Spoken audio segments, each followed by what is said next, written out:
আমি পিডিএফটা ওপেন করে নিয়েছি।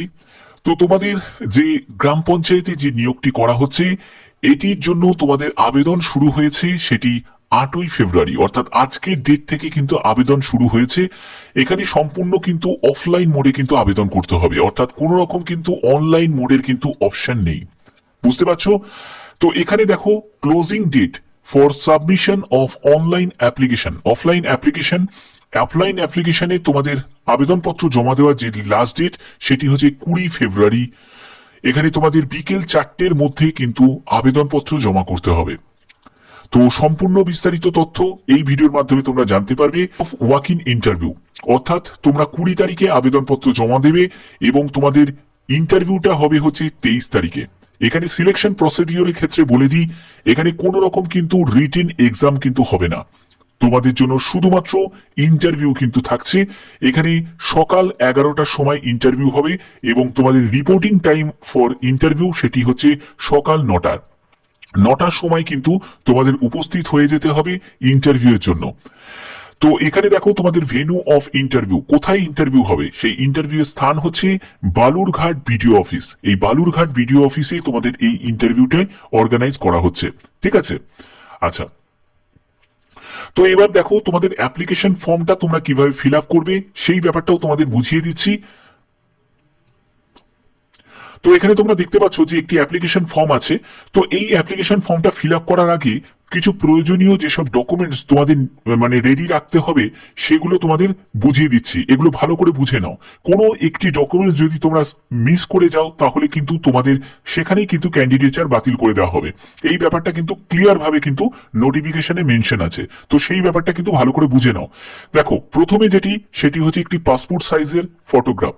তো এগুলো কিন্তু সবকিছুই কিন্তু তোমাদের সেলফ অ্যাটেস্টেড কপি করে ডকুমেন্টস এর সাথে কিন্তু অ্যাটাচ করবে এবং এই ডকুমেন্টস এর সাথে যেগুলো যেগুলো তুমি অ্যাটাচ করে দিলে তার অরিজিনালিটি গুলো তোমাদের যে ইন্টারভিউ তার সাথে কিন্তু ডকুমেন্ট ভেরিফিকেশন মানে ডিভি হবে, ডিভির সময় কিন্তু তার অরিজিনাল গুলো কিন্তু চেক করা হবে।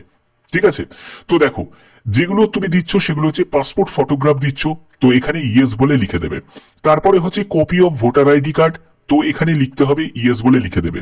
তারপরে তোমার আধার কার্ড লাগছে, ইয়েস বলে লিখে দেবে। রেশন কার্ড লাগছে, ইয়েস বলে লিখে দেবে। তারপরে তোমার বার্থ সার্টিফিকেট, মাধ্যমিকের অ্যাডমিট কার্ড দিতে পারো বা বার্থ সার্টিফিকেট দিতে পারো, যে কোনো একটি দেবে, তো এখানে ইয়েস বলে লিখে দেবে। কাস্ট সার্টিফিকেট, তুমি যদি কোনো এসসি এসটি বা ওবিসি ক্যান্ডিডেট হও তাহলে তোমাকে কাস্ট সার্টিফিকেট দিতে হবে, তাহলে ইয়েস বলে লিখবে। আর যারা জেনারেল তারা এখানে নো বলে লিখে দেবে। ক্লিয়ার ব্যাপারটা? আচ্ছা, এরপরে হচ্ছে কপি অফ মাধ্যমিকের মার্কশিট, তো এখানে ইয়েস বলে লিখে দেবে। উচ্চ মাধ্যমিকের মাধ্যমিকের এবার সার্টিফিকেট সেটিও তোমাদের দিতে হবে। তারপরে হচ্ছে হায়ার সেকেন্ডারি মানে উচ্চ মাধ্যমিকের মার্কশিট, ইয়েস বলে লিখে দেবে। উচ্চ মাধ্যমিকের সার্টিফিকেট, ইয়েস বলে লিখে দেবে। গ্র্যাজুয়েশনের ফাইনাল মার্কশিট, ইয়েস বলে লিখে দেবে। গ্র্যাজুয়েশনের সার্টিফিকেট, ইয়েস বলে লিখে দেবে। ওয়ার্ক এক্সপিরিয়েন্স, কোনো অভিজ্ঞতার প্রয়োজন নেই। ওয়ার্ক এক্সপিরিয়েন্স যদি থাকে, দেখো এখানে ইফ এনি, যদি থাকে দেবে, যদি না থাকে এখানে জাস্ট নো বলে লিখে দেবে, কোনো অসুবিধা হবে না। এবং যেটি প্রয়োজন সেটি হচ্ছে তোমাদের 9-6 মাস না হলে 1 বছরে তোমাদের কম্পিউটার সার্টিফিকেট, এটি কিন্তু প্রয়োজন। তো সেক্ষেত্রে তোমাদের এই কম্পিউটার সার্টিফিকেট কিন্তু থাকতে হবে। তো এই ব্যাপারটা তোমাদের ক্লিয়ার? ঠিক আছে, আচ্ছা। তো এবার অ্যাপ্লিকেশন ফর্মটা তোমরা কিভাবে ফিল আপ করবে সেটি তোমাদের আমি বুঝিয়ে দিচ্ছি।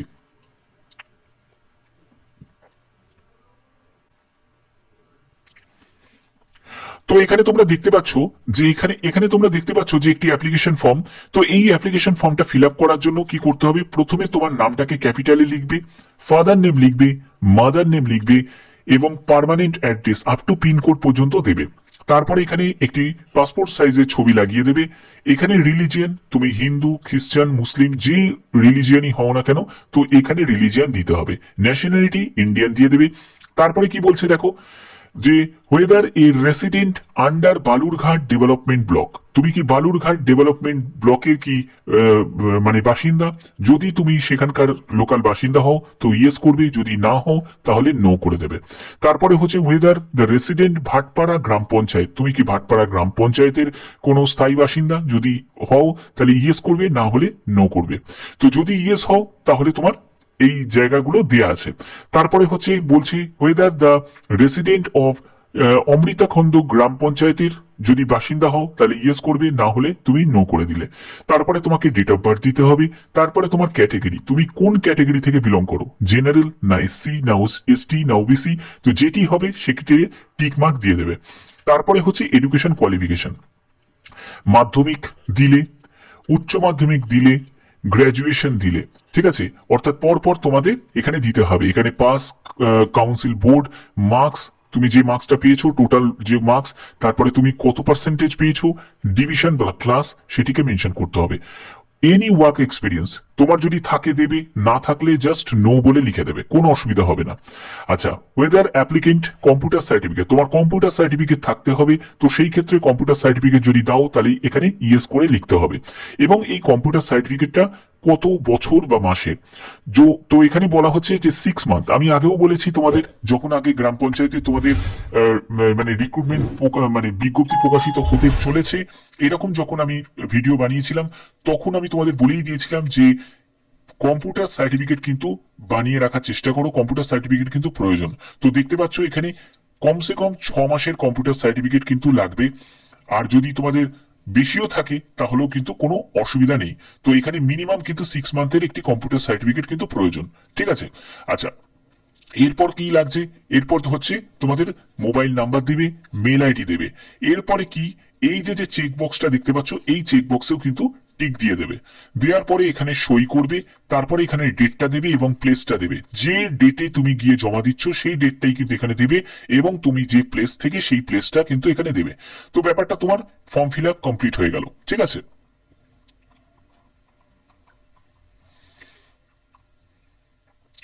তো এখানে দেখো, এই জায়গাটা খুব ইম্পর্টেন্ট। এখানে তোমাদের যে সিলেকশনটি করা হচ্ছে, তোমরা জানো এখানে কোনো রকম রিটেন এক্সাম হচ্ছে না, শুধুমাত্র ইন্টারভিউ এর ভিত্তিতে কিন্তু সিলেকশন করা হচ্ছে। তো এখানে ইন্টারভিউতে ডাকবে, তাদেরকেই ডাকবে। সেই ডাকার জন্য তোমাদের প্রথমে কি হচ্ছে, মার্কস ডিভাইড করা হচ্ছে। এই মার্কসটা কিভাবে ডিভাইড করা হচ্ছে দেখো, প্রাথমিক যে সিলেকশনটা থাকবে সেখানে হচ্ছে যে মাধ্যমিকের তোমাদের টোটাল 5 নম্বর থাকছে, ঠিক আছে।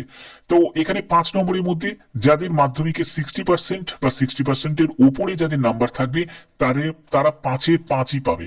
যাদের 50% থেকে 60%-এর মধ্যে যাদের নাম্বার থাকবে, তারা 4 নম্বর পাবে। আর 40% থেকে 50%-এর মধ্যে যাদের নাম্বার থাকবে, তারা 3 নম্বর পাবে। আর 40%-এর কম যাদের নাম্বার থাকবে, তারা 2 নম্বর পাবে। ক্লিয়ার ব্যাপারটা? এবার উচ্চ মাধ্যমিকে কিন্তু 5 নম্বর ভাগ করা হচ্ছে। এখানেও কিন্তু 60% থেকে 60%-এর উপরে যদি থাকে তাহলে 5 নম্বরই পেয়ে যাবে। 50% থেকে 60%-এর মধ্যে নাম্বার পেলে তাহলে কিন্তু তোমার 4 নম্বর পাবে। 40 থেকে 50-এর মধ্যে নাম্বার পেলে তাহলে 3 নম্বর পাবে। 40% কম নাম্বার পেলে সেখানে 2 নম্বর পাবে। তারপরে হচ্ছে তোমাদের গ্র্যাজুয়েশন। দেখো, তুমি যদি আর্টস থেকে হও বা সায়েন্স থেকে হও বা কমার্স থেকে হও, যে কোনো শাখায় গ্র্যাজুয়েট হলেই কিন্তু আবেদন করা যাবে। এখানেও কিন্তু 5 নম্বর থাকছে, অর্থাৎ ফার্স্ট ডিভিশন হলে 5 নম্বর পাবে, সেকেন্ড ডিভিশন হলে 4 নম্বর পাবে, থার্ড ডিভিশন হলে 3 নম্বর পাবে। তো এই হয়ে গেল। তো 5 5 প্লাস 5 প্লাস 5, অর্থাৎ মাধ্যমিক, উচ্চ মাধ্যমিক এবং গ্র্যাজুয়েশন, এখানে হচ্ছে 15। আর এই যে ইন্টারভিউ, এতেও থাকছে 5। তো তোমাদের টোটাল যে ফাইনাল যে সিলেকশনটি হচ্ছে, এর মেরিট তৈরি হবে এই 20 নম্বরের ভিত্তিতে। ব্যাপারটা বোঝা গেল? এই 20 নম্বরের ভিত্তিতে কিন্তু তোমাদের চূড়ান্ত সিলেকশন করা হবে, ঠিক আছে। আচ্ছা, তো এখানে দেখো, তোমাদের এখানে এজ লিমিট কি থাকতে হবে, 21 থেকে 40 বছরের মধ্যে তোমার বয়স হতে হবে। 1 জানুয়ারি 2024 হিসাবে 21 থেকে 40 বছরের মধ্যে তোমার বয়স হতে হবে।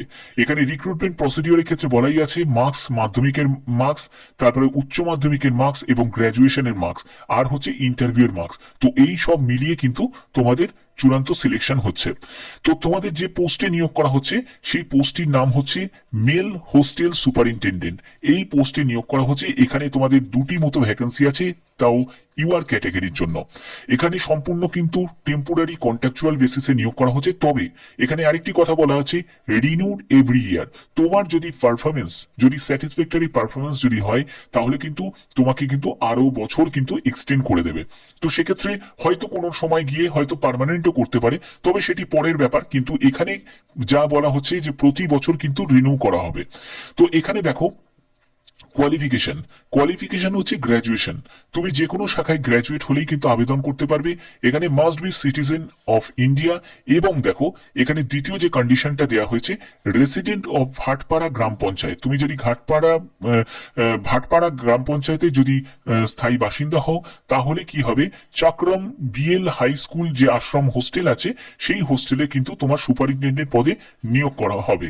আর তুমি যদি অমৃতাখন্দ গ্রাম পঞ্চায়েতে যদি মানে স্থায়ী বাসিন্দা হও, তাহলে তোমাকে যেখানে নিয়োগ করা হবে সেটা হচ্ছে বডমেল এলপি হাই স্কুল আশ্রম হোস্টেল, এখানেই হবে। তো এখানে দেখো পরবর্তী যেটি বলছে সেটি হচ্ছে তোমাদের ভোটার কার্ড, আধার কার্ড, রেশন কার্ড, এগুলো কিন্তু রেসিডেন্সিয়াল প্রুফ হিসাবে কিন্তু লাগবে। আর এখানে যেটা বলা হচ্ছে কমপক্ষে 6 মাসের কিন্তু তোমাদের কম্পিউটার সার্টিফিকেটের প্রয়োজন, ঠিক আছে। এবং তোমাদের আরেকটি কথা বলা হচ্ছে, সেটি হচ্ছে ডে এবং নাইটে কিন্তু কাজ করতে হবে। তো এই অনুযায়ী কিন্তু তোমাদের যদি মানসিক প্রস্তুতি যদি এটা থাকে, তাহলে কিন্তু আবেদন করতে পারো। তো এই নিয়োগটি হচ্ছে যে দক্ষিণ দিনাজপুর বালুরঘাট ডেভেলপমেন্ট ব্লকের গ্রাম পঞ্চায়েতের তরফ থেকে এই নিয়োগটি করা হচ্ছে। তো তোমাদেরও ব্লকের নাম এবং তোমাদের জেলার নাম অবশ্যই তোমরা লিখতে ভুলো না কমেন্টে। তোমাদেরও যখনই এরকমই বিজ্ঞপ্তি যখনই প্রকাশিত হবে, নিশ্চয়ই আমি আমার চ্যানেলের মাধ্যমে আমি জানিয়ে দেবো। এখানে তোমাদের মাসিক বেতনটি দেখো, 6,000 টাকা প্রতি মাসে তোমরা বেতন পাবে। এখানে আরেকটি কথা বলা হচ্ছে, যেটি হচ্ছে ক্যাপাসিটি অফ 50 স্টুডেন্ট। যেখানে যদি 50 স্টুডেন্টের ক্যাপাসিটি যে হোস্টেলে, সেখানে তোমরা 6,000 টাকা পাবে। তো যদি 50 জন স্টুডেন্টের বেশি যদি হয়, তখন এভরি 10 জন স্টুডেন্ট অনুযায়ী 1,000 টাকা করে করে তোমরা কিন্তু এক্সট্রা পাবে। সেখানে তোমাদের 11,000 টাকা মাসিক বেতন হয়ে যাবে। ওকে, তো এই ব্যাপারগুলো কিন্তু এখানে ক্লিয়ার করা আছে। তো তোমরা যারা যারা মেল ক্যান্ডিডেট, তারা কিন্তু এখানে আবেদন করতে পারবে। অনলি ভাটপাড়া গ্রাম পঞ্চায়েত এবং বালুরঘাট ডেভেলপমেন্ট ব্লক যে আছে, সেখানে কিন্তু এই নিয়োগটি করা হচ্ছে। তো দেখো এই দুটি গ্রাম পঞ্চায়েতের তরফ থেকে, অর্থাৎ একটি ভাটপাড়া আর একটি হচ্ছে অমৃতখণ্ড গ্রাম পঞ্চায়েত। তো যারা যারা আবেদন করবে, তারা নির্দিষ্ট সময়ের মধ্যে কিন্তু আবেদন করে দিও। তো আশা করি তোমাদের ভিডিওটা ভালো লেগেছে। যদি ভিডিওটা ভালো লাগে, অতি অবশ্যই ভিডিওটাতে লাইক করবে, চ্যানেলটিকে সাবস্ক্রাইব করে বেল আইকন অল করে রাখবে। তো আজকের মতো এটুকুই, টাটা।